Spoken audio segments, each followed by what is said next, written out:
So, I was trying to give you that condition.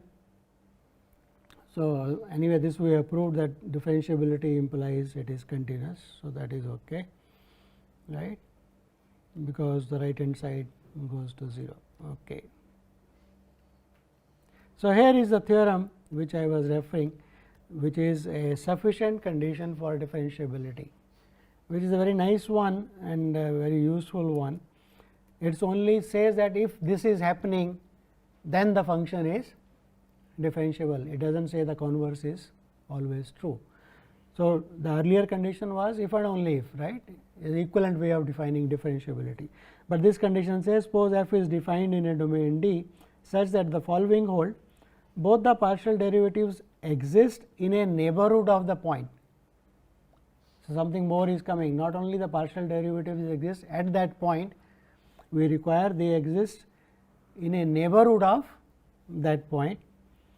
Why we need that? Because we want to talk about f x and f y are continuous at the point a b, the partial derivatives as functions of two variables. I want to talk about the continuity of those functions of two variables. For it to define the continuity of a function of two variables, the function should be defined in a neighborhood, otherwise you can't talk about the continuity of that function. So, for that reason the first condition is required, because I want to state that f x and f y are both continuous at a b. So, they should be first of all defined in a neighborhood of a b. So, first condition that partial derivatives exist in a neighborhood and are continuous at that point. That is good enough to say that the function is differentiable at the point a b. So, this is called the increment theorem, right. So, not only we want partial derivatives to exist at that point, we want them to exist in a neighborhood and to be continuous at that point. That is good enough, that is sufficient enough to ensure that the function is differentiable. Will not, the proof is there in the slides, but will not go through the proof, that is not slightly long. So, will not go through the proof. If you are interested, you can read that. Okay. Right. So, is already different. Okay, here is the same example that we showed, right. We showed that this example of a function which is differentiable at the point x 0 y 0. You can calculate the partial derivatives. Partial derivative at 0 0 we saw they exist and are both 0. Actually, in a neighborhood of 0 0 also they exist. For example, what is the partial derivative of this with respect to x at a point x not equal to 0? At x is not equal to 0, the function is defined by this x square plus y square into this. So, I can apply the product rule. I can apply the product rule to calculate the derivative, right, in a neighborhood. That means, y is not 0. So, this function is as it is, where y is treated as a constant.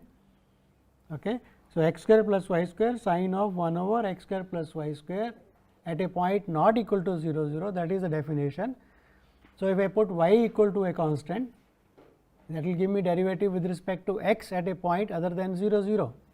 So, product rule applies, x square, right. So, it will be 2 x into sine of this plus x square into derivative of sine, that is cos of, we can calculate that derivative. So, if you calculate that, you will see the cos of 1 over something is coming, and you can check that function is not continuous. So, derivative at a point in a neighborhood exists and is not continuous. The function is differentiable. So, that this is an example to illustrate that the increment theorem, the derivative exists and are continuous at that point, is only a sufficient condition, that is not necessary for the function to be differentiable. Okay. So, one can check. So, this kind of derivative will come and this function is not continuous. You can easily check this function is not continuous at the point 0 0. So, partial derivatives are not continuous. Okay. Function is differentiable. So, that increment theorem is only a sufficient condition if something happens, if the partial derivatives exist in a neighborhood and are continuous at that point, then the function is differentiable, the converse need not hold, right. Function can be differentiable without the partial derivatives being continuous at that point. So, there is an example. So, good enough. Now, here is something now corresponding to one variable chain rule. So, in one variable we had say if you have a function f in C D and you have a function g in R, say that f composite this is g composite f is defined.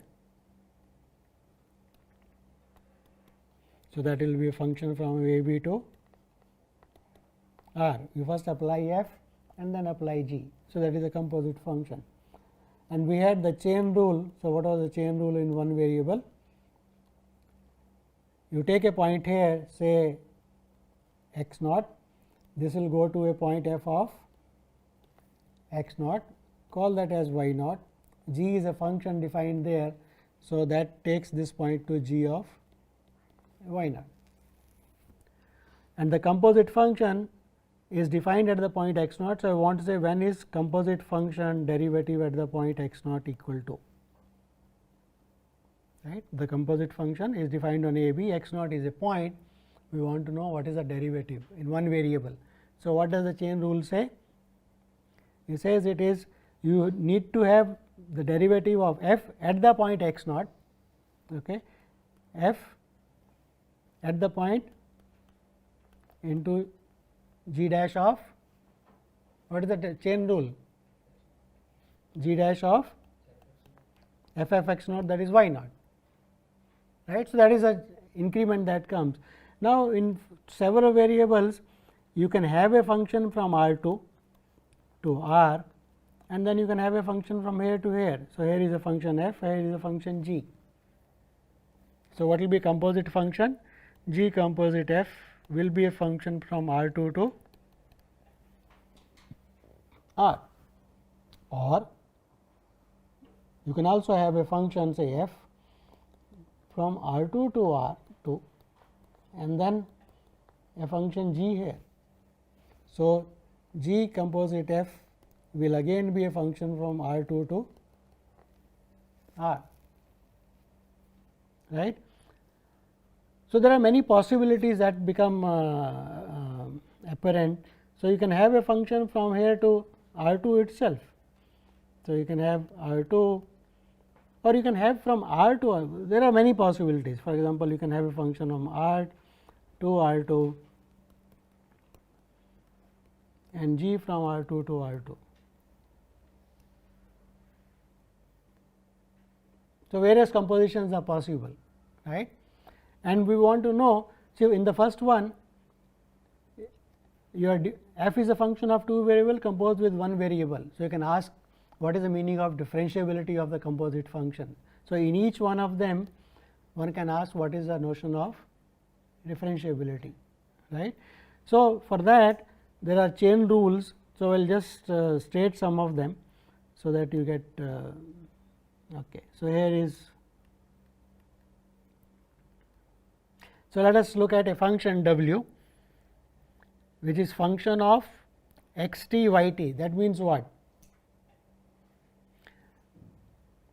There is a function g, right, which is a function of f is a function of two variables f of x t comma y t. So, it is a function of two variables, but from where does x t y t come? It depends only on t, right.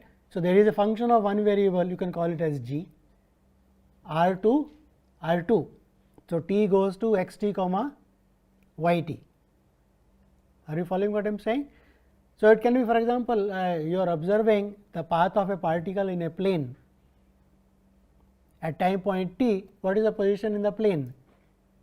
The position of the point in the plane is given by the x coordinate x t and the y coordinate y t.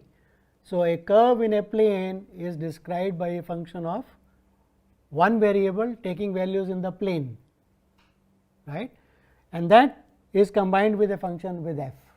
So, f does something to that. Okay. So, it is a function. So, it says that this function will be differentiable at a point t 0 right, and the derivative is, there is a composite function f of x t y t.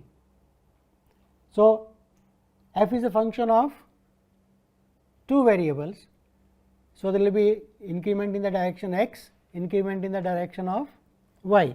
So, f x partial derivative in the direction of x at that point, chain rule, one variable.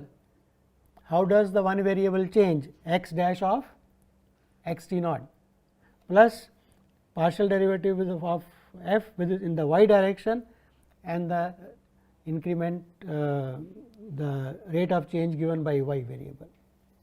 Okay. Is this okay, clear? Let me just draw a picture probably, and so this is the right. This is the last one actually. T goes to x t and y t,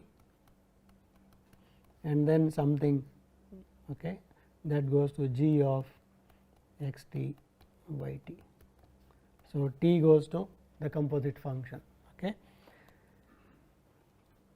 Is intuitively one can write it as w is a function of one variable, right, the composite is a function of one variable. So, you will talk about the derivative of a function of one variable at a point. So, d w by d t.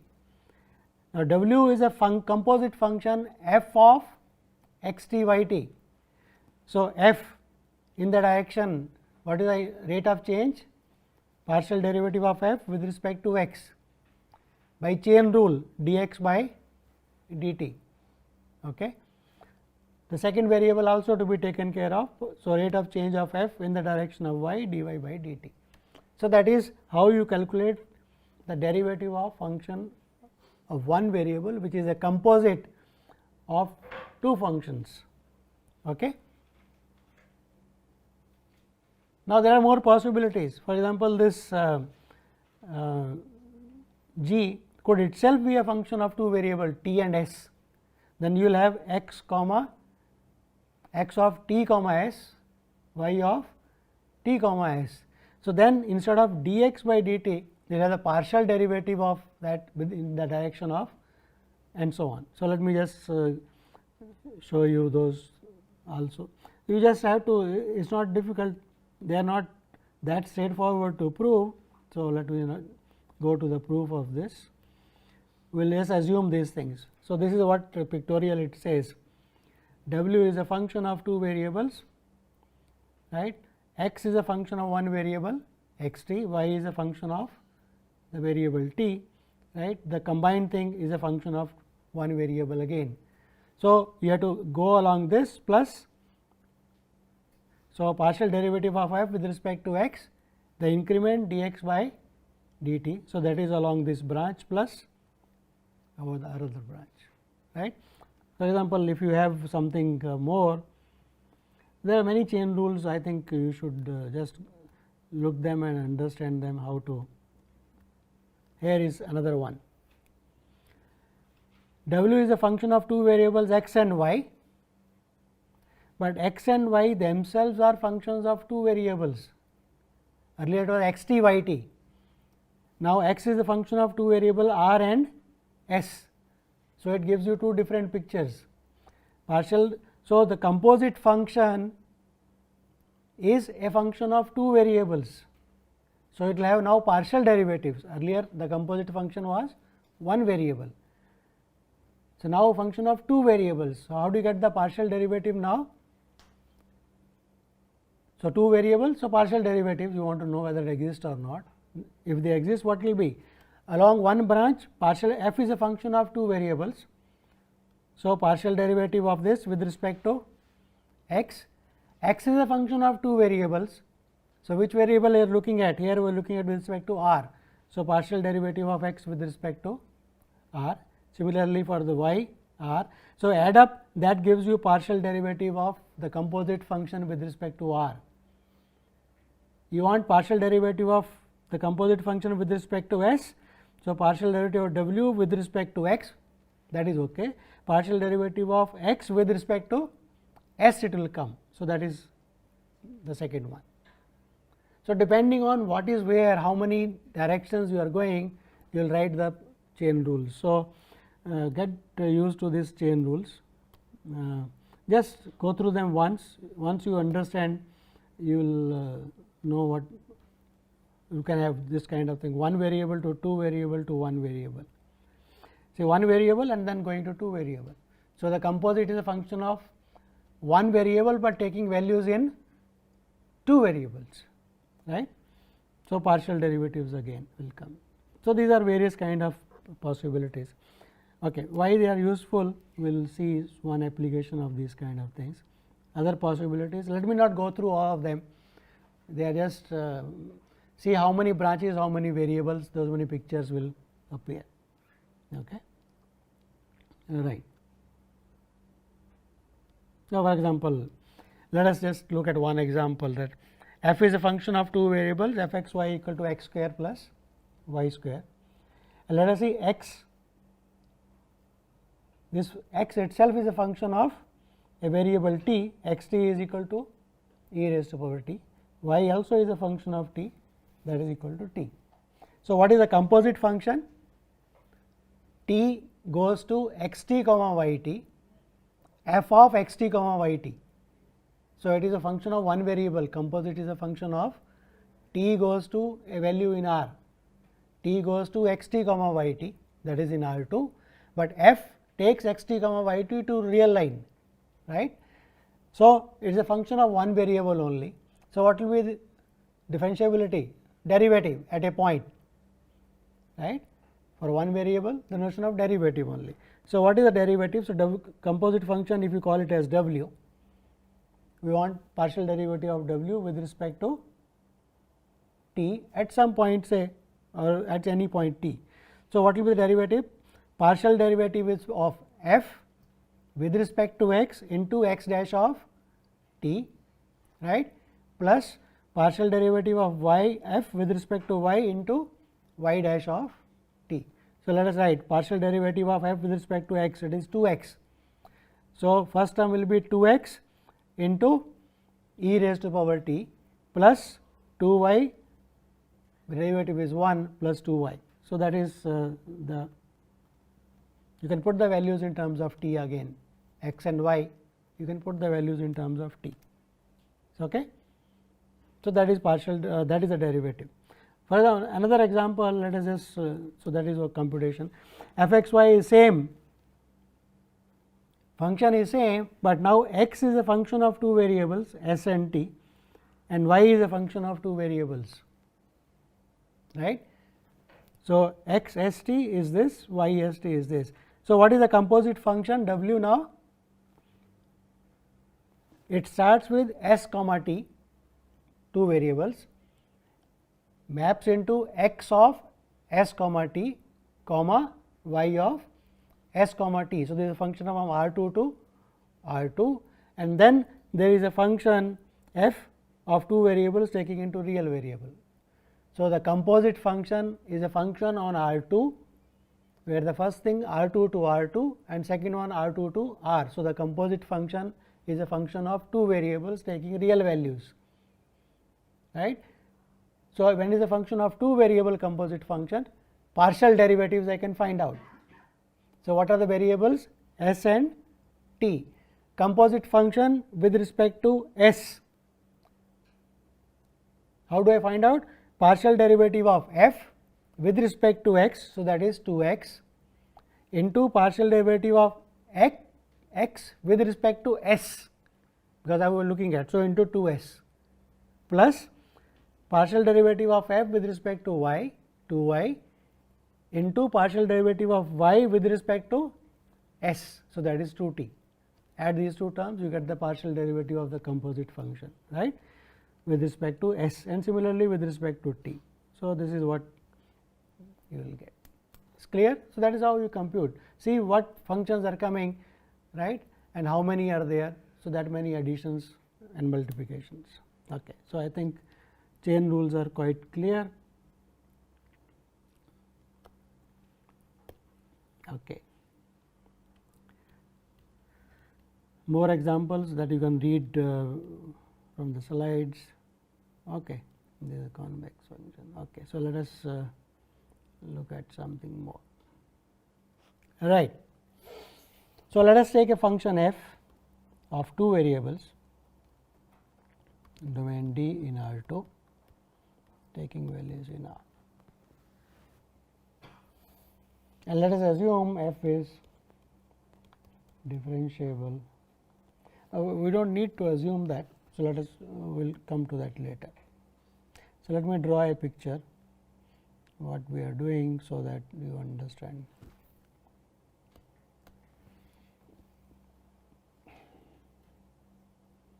All right.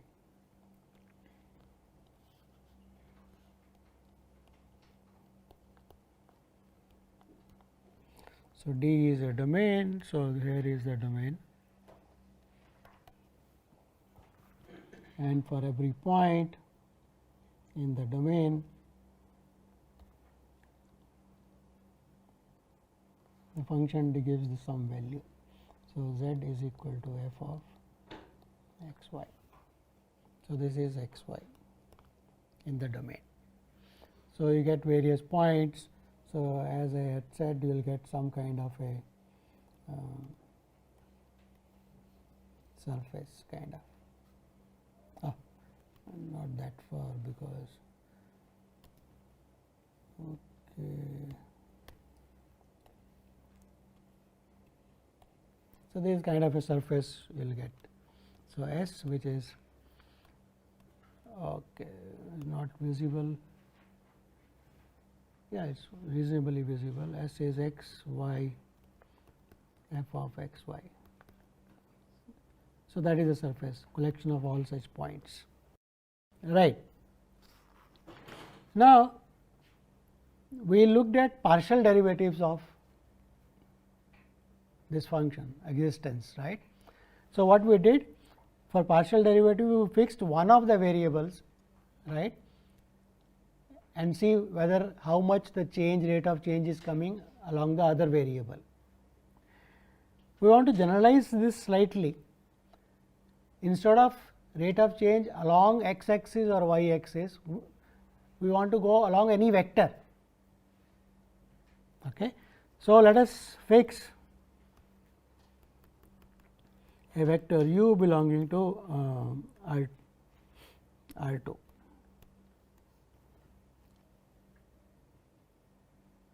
So, what is the meaning of fixing a vector?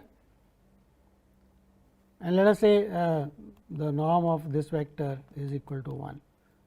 Okay. So, let us say this is the vector u, that is the direction in the plane, that is the direction in the plane, in the xy plane. Now, I want to see what is the rate of change of the function along this direction, along this direction. So, at this point, so let us call this point as x naught and y naught. Let us fix a point also. So, how do I move in the domain, right, in that direction? So, to move in that direction, so I will draw a line which is parallel to that vector passing through this point x naught y naught, right. Is it okay? So, we will see as the function as the point moves in this line, you will get a value. So, what you will get? You will get a some kind of a curve.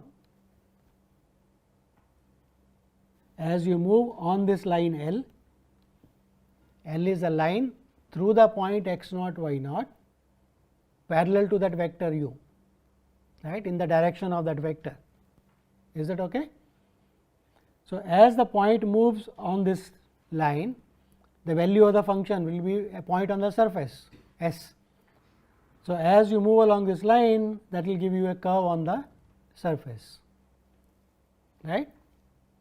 Is that okay? Geometrically quite clear? Okay.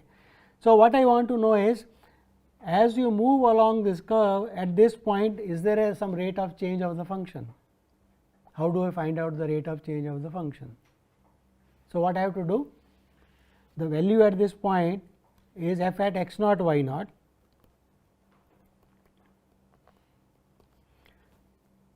I should see how much is the increment. So, what is a nearby point? So, if I take a point nearby x y, what is that in terms of x naught y naught? What is this point x y in terms of x naught y naught? It is on a line which is parallel to that vector. Yes. So, what is this x? Can I say x is equal to something and y equal to something in terms of x naught y naught? What is that? And of course, the vector u, because it is parallel to u. So, what is this? What is x? What is y?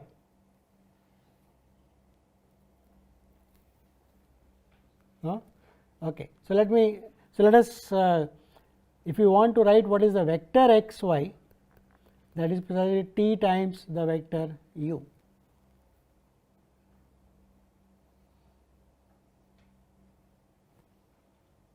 No, plus x naught y naught. Is that okay for everybody? Any point on this? Okay. So, let me demystify it for you. Imagine you are moving on that line, you are moving on this line. Okay.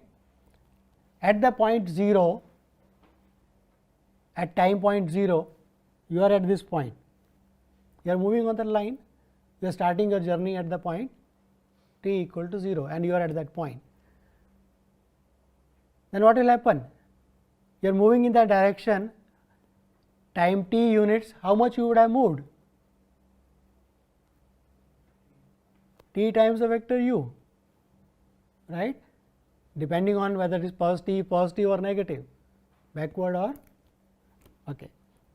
That is physics, but if you still do not understand it, here is okay. So, this is the point x naught y naught, this is the point x y, right. So, what are the coordinates of this? This direction is u.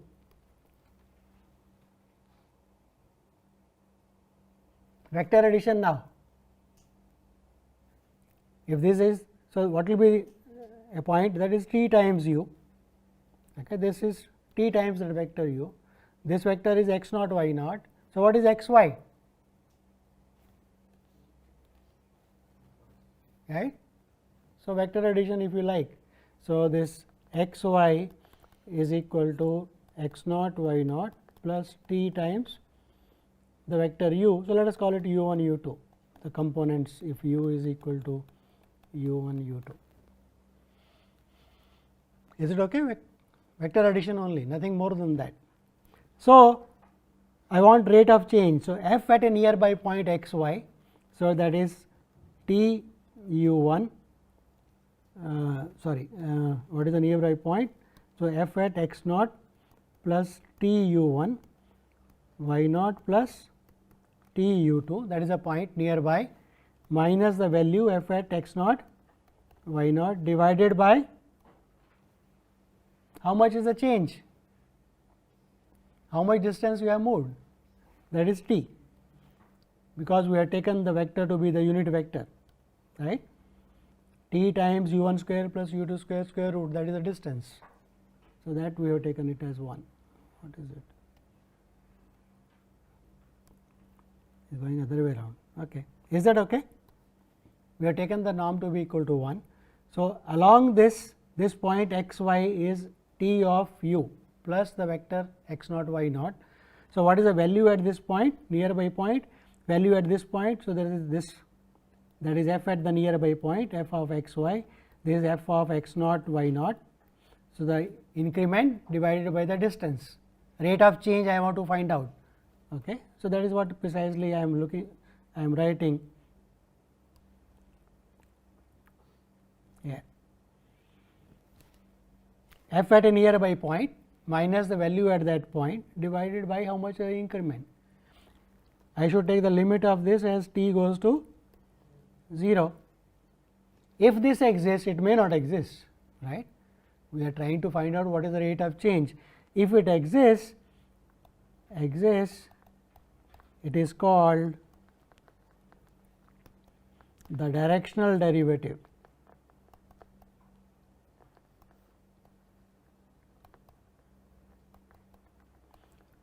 of f along the vector u at x naught y naught.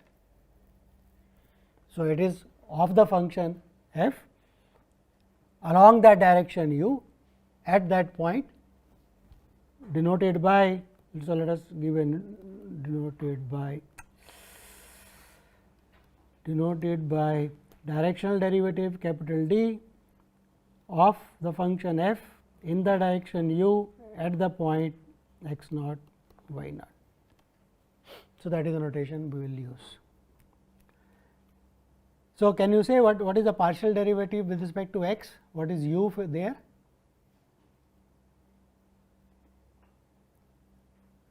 It is direction only, right. So, partial derivative, what is the vector u? If you want partial derivative with respect to x, it is nothing but the vector u is 1 comma 0, unit vector in the direction 1 comma 0. Okay. Y direction 0 comma 1. So, those are the partial derivatives. So, they may not exist, even partial derivative we have seen may or may not exist. So, if they exist, so this is the notation for that.